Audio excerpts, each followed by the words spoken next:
most of the subject matter is kind of about a self journey. So it really is kind of about the story of that one person.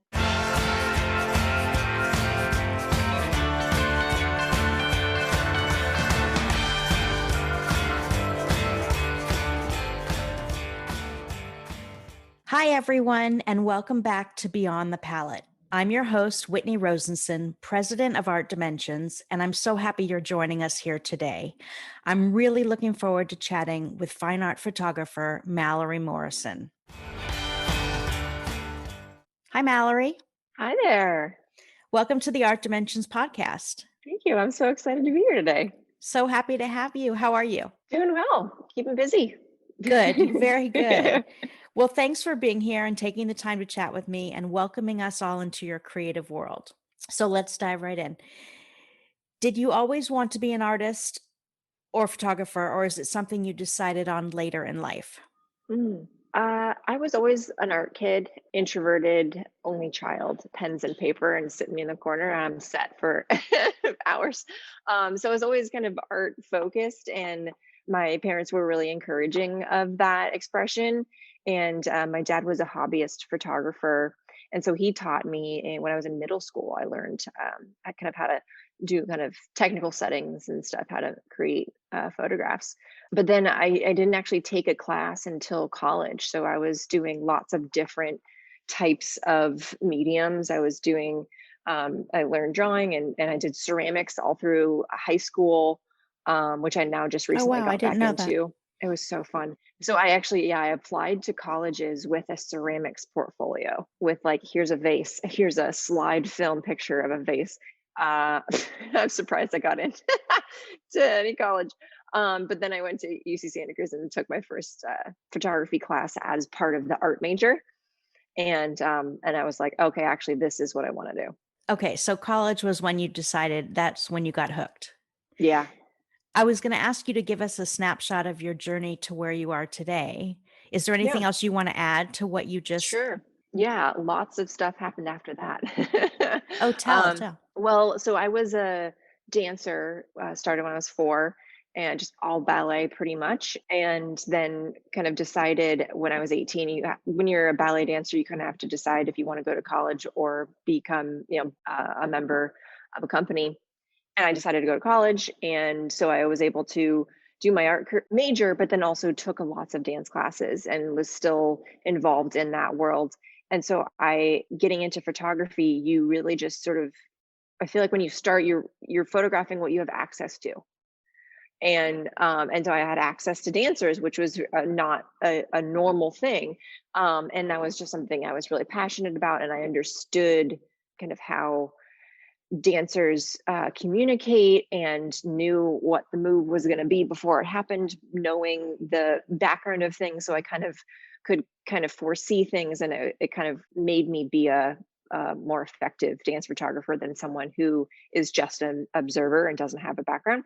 And then so I went through UC Santa Cruz and then decided to continue on and get a second bachelor's degree at Brooks Institute of Photography in Santa Barbara, which has since closed. It was a very prestigious, wonderful school, but yeah, it just closed a couple of years ago.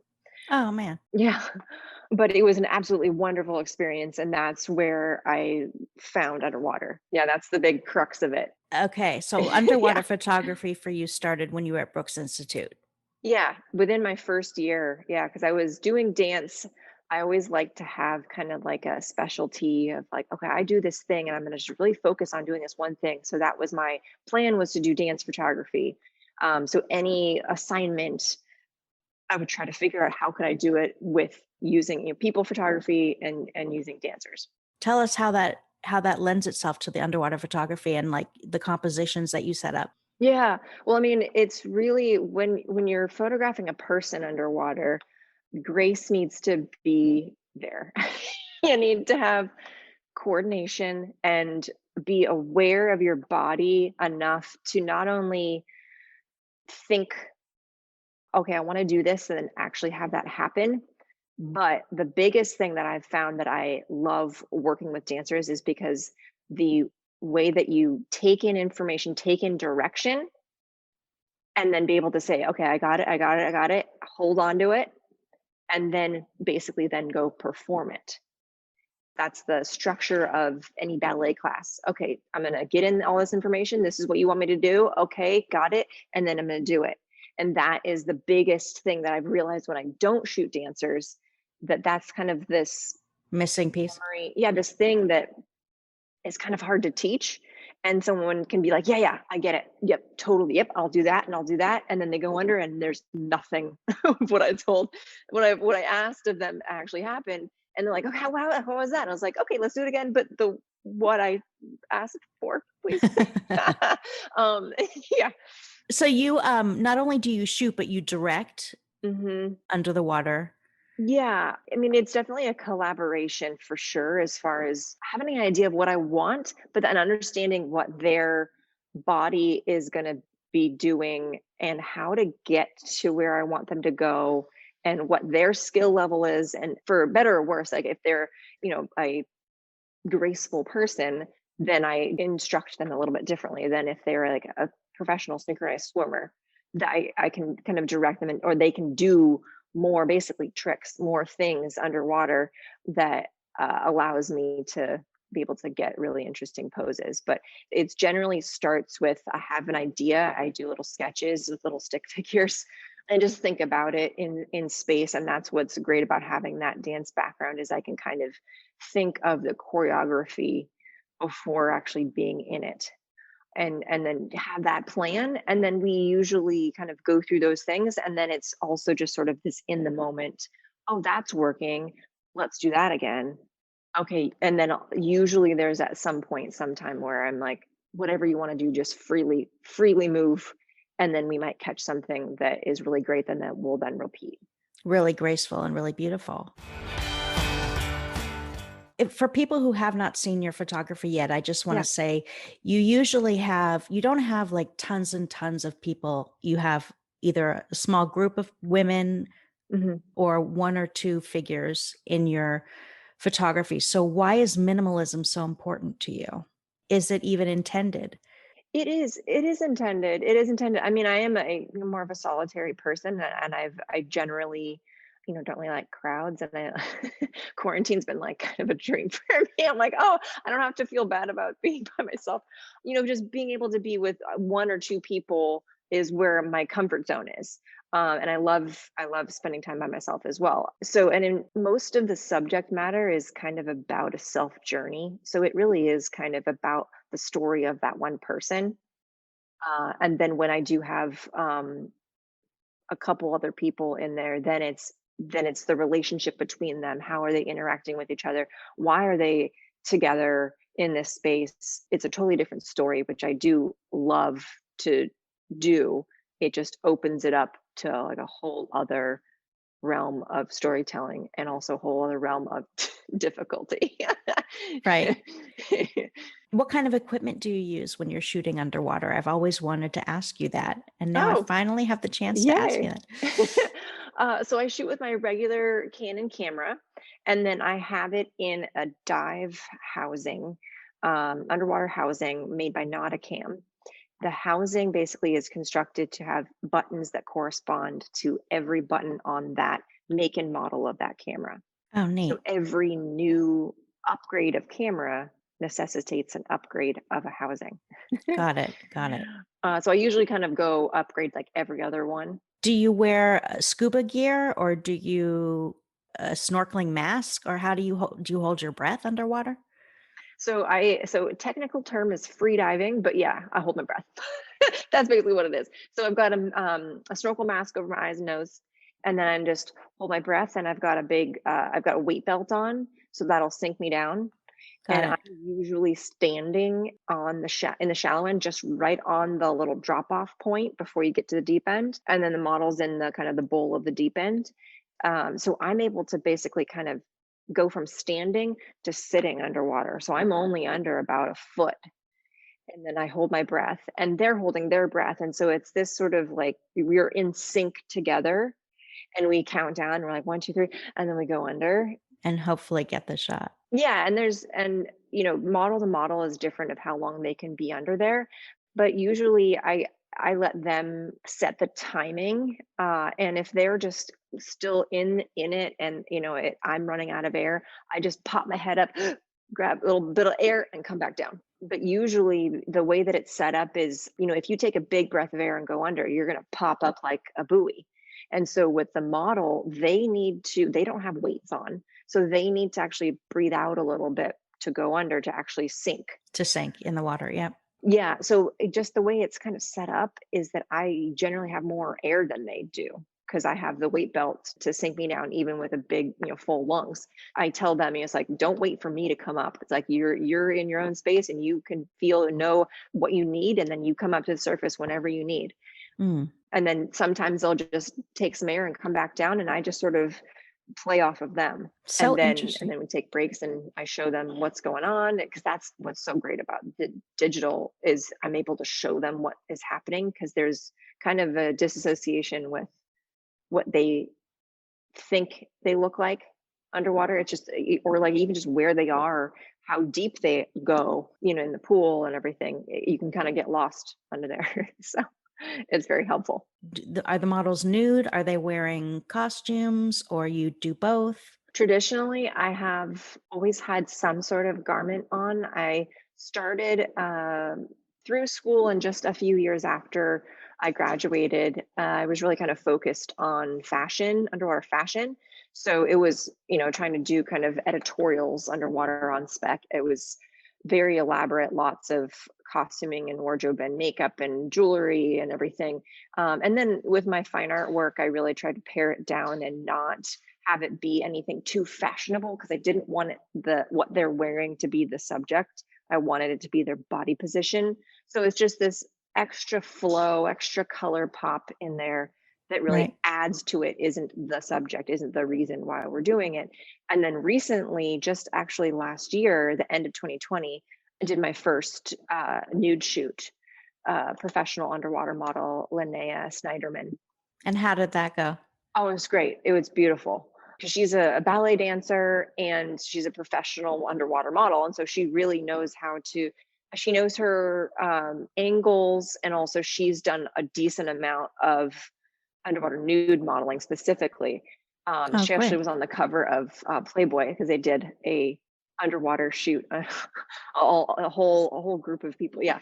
Oh, So yeah, wow. she is just a dream to work with, because I don't have to really explain anything to her besides just what I'm thinking in my head of what to do, and then it happens. Sounds wonderful. Yeah.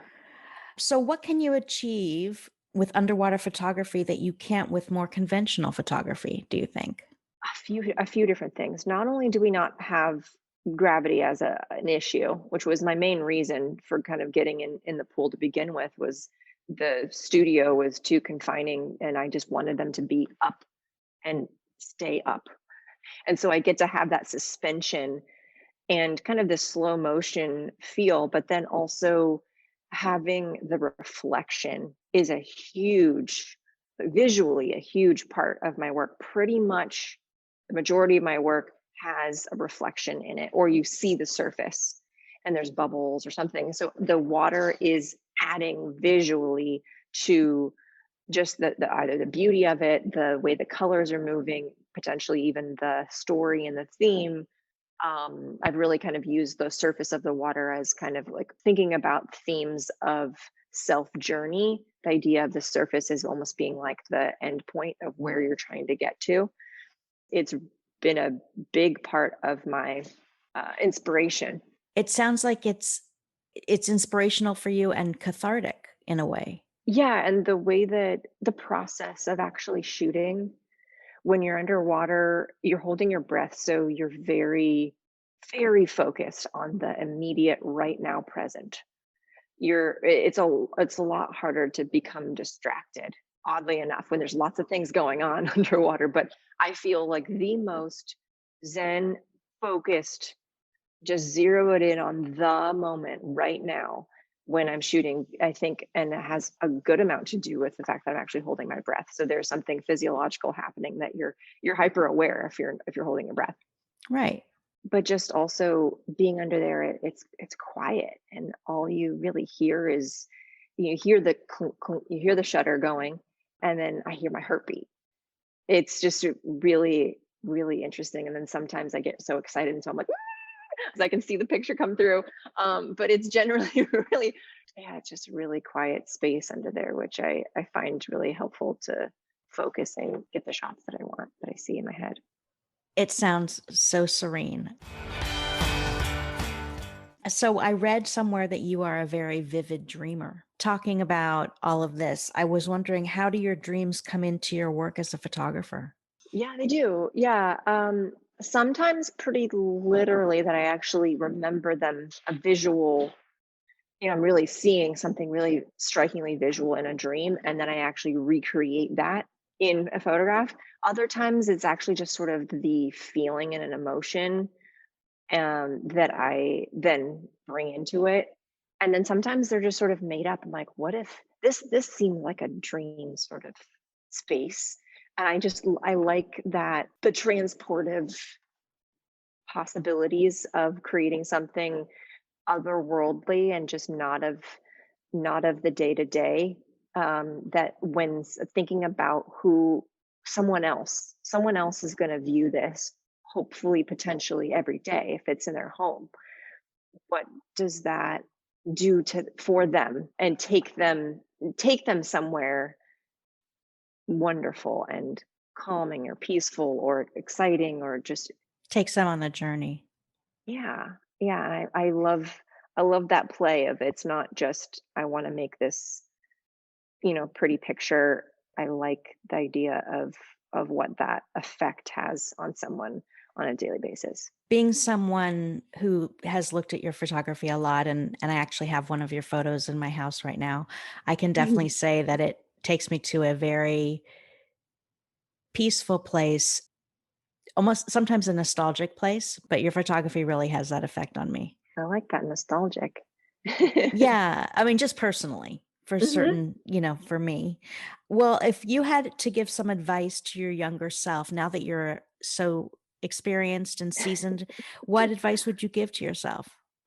I think trust myself a little bit more and have more confidence in myself. I think that happens a lot with artists, and female artists a lot. It really comes down to like the business side of things rather than like making of the art. It's what you do after the fact that I feel like has taken me a long time to figure out and navigate the world that I want to be in. And you're talking about marketing the work and selling the work and Yeah, it's selling the work, and who do I sell to? How do I sell it? Because I mean, these are all like little pieces of me. So I mean, as most artists do too, it's like there's these little. It's you're selling yourself, and so to sell yourself, there's that confidence and, excitement to sell versus being like, oh God, is somebody gonna buy it? And maybe it's priced no, maybe it's too expensive for them. Maybe I'm gonna give them a discount even though they didn't ask for it. That kind of thing. And it's, there's a lot of wheels turning in your head that are just not productive in a positive way. yeah. And just the business side of being an artist is not taught. It wasn't taught in my school, or it was, but it was the commercial photography. And so like the business of being a fine artist, and how to navigate the world if you don't necessarily want to only have galleries sell your work, if you want to sell also directly or do lots of different things with one, digital file of one image. How many different places can that live, and how do you want to have your artwork seen, and how you, Distributed.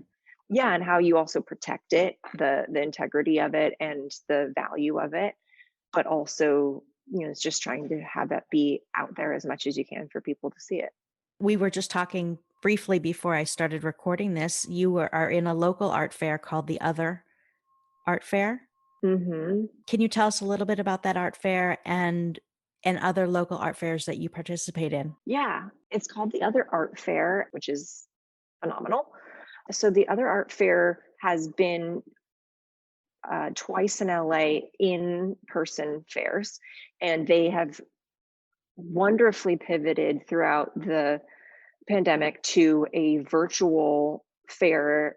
I just feel like it's just so well done the way that they've done it. They've paired up with a company called Kunst Matrix. It's a German company, Kunst meaning art, they have created a 3D virtual space where you can navigate through and see booths of artists just like you'd see in person, but we get, because it's digital, we get much bigger booths. So I can show so many pieces of work. People can basically attend, quote unquote, attend the fair anywhere in the world. Fabulous. Yeah, but then they have, so this is basically the precursor. They're going to have a in-person fair in June, June 24th to 27th, Awesome.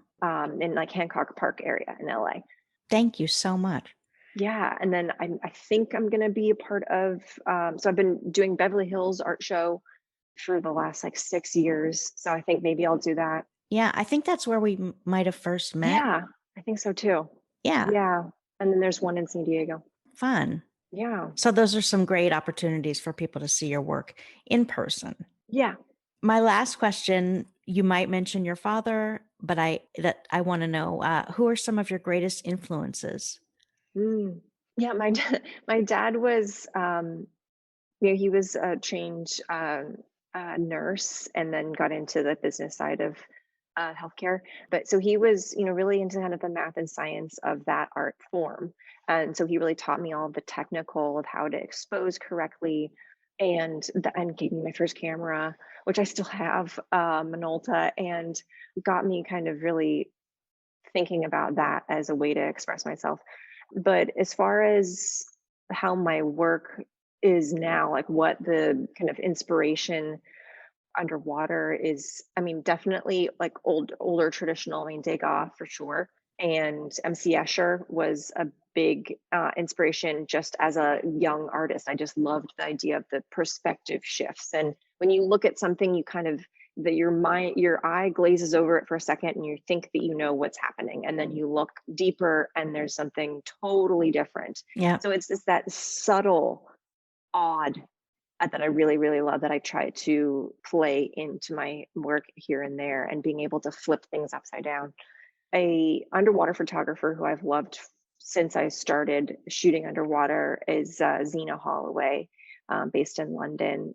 Mostly does commercial underwater work, but also has some fine art work too. And her work is always technically beautiful, just well executed, and really, really stunning work that has always been kind of a benchmark to strive for. Like, that would Mm. be really good. Let me try to make something of that caliber. Mallory, thank you so much. This was great fun. I really appreciate you talking with me today and giving us a glimpse into your creative process.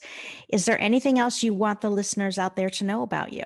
Yes. So I am actually putting together, so I'm going to be teaching underwater portrait photography in Palm Springs, out in the desert in California. So it'll be September 24th to 27th.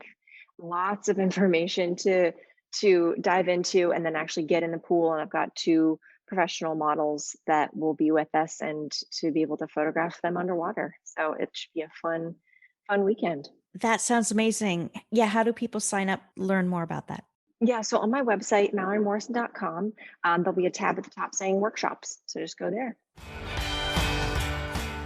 If anyone has any questions about Mallory's images or the workshop and you just want to email me, that's fine, through the artdimensionsonline.com site. And be sure to join my new Facebook group, Beyond the Palette, where I'll be answering your questions and chatting about all things art. Thank you, Mallory, and to everyone out there, happy creating.